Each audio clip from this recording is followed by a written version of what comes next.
Ah, c'est bon, on rigole un peu.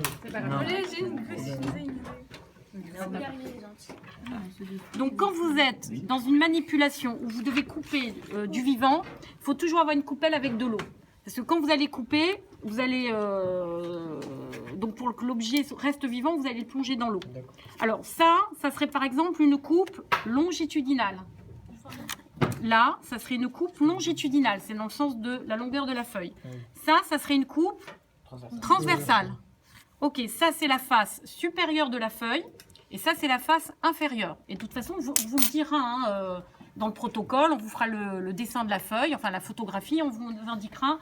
Ça, c'est donc la face supérieure et en dessous, c'est la face inférieure. Ok. Donc, les coupes longitudinales, vous avez des choses qui sont très transversales. Ok. Quand vous faites des coupes, il faut que ce soit très très fin. Et voilà, vraiment. Ok. Et quand c'est très très fin, je plonge tout de suite dans l'eau. Parce que si je ne le plonge pas tout de suite dans l'eau, ça va se dessécher et je vais le perdre, c'est tellement petit, ok? Donc vous faites des coupes comme ça, ok? Si c'est des coupes le plus fin possible, on est d'accord? On touche pas avec les doigts dans l'eau. Comment? On peut toucher avec les doigts, c'est pas... Si, vous pouvez, hein, franchement ça risque rien, hein. Là je fais genre comme ça, mais bon, ok? Quand il n'y a pas le poids, vous faites avec la main, hein, bien sûr, hein, ok. Alors maintenant, le poireau, il y a d'autres choses à faire dans le poireau. Ok, c'est-à-dire que là, vous faites par exemple, et ça sera dit tout ce que je fais, vous avez compris, hein, vous n'allez pas apprendre la technique, c'est par exemple prélever, attendez, il faut que ce soit très très fin, bien sûr, donc prélever une pellicule très fine, voilà, vous voyez, ça c'est très très fin. Est-ce que vous avez besoin de tout ça? Certainement pas, donc vous n'hésitez pas, avec votre ciseau, de couper donc des petits éléments que vous plongez tout de suite dans l'eau. Toujours ce réflexe du vivant dans l'eau. Vous imaginez bien que ça, c'est un colore. Ça, c'est coloré. Donc ça, pas besoin de colorant. Quand vous avez des choses incolores, quelquefois, on va vous demander de mettre une goutte de colorant. Vous avez compris. Ensuite, comment on observe ça? La lame, petit, ça aussi comme ça. Ça, c'est très bien. Plutôt qu'avec la pipette, on en met partout. Ça suffit.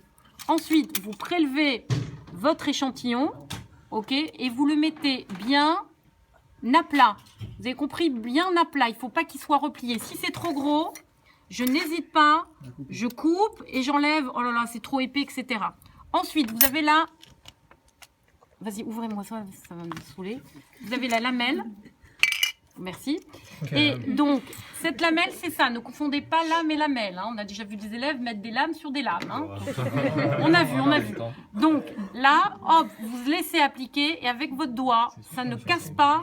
Vous enlevez le maximum d'eau. Ensuite, vous avez normalement du papier absorbant. C'est quand le colorant? C'est avant. Ok, on vous dira les étapes. Dans l'armoire, vous avez des papiers absorbants. Tu peux te dépêcher, Ethan? Bon, ok, vous avez compris? Ok, ensuite, quand j'observe... C'est quoi du papier absorbant? C'est du sopalin? Oui, du sopalin, juste pour... C'est le papier que vous utilisez pour vous moucher. C'est dans la boîte. Un mouchoir. Moi, sinon, quelqu'un a un mouchoir. Bon, c'est bon, ok. C'est bon, il arrive, ça y est, il arrive. Mais, oh là là. C'est incroyable. Ah bah, je sais, hein.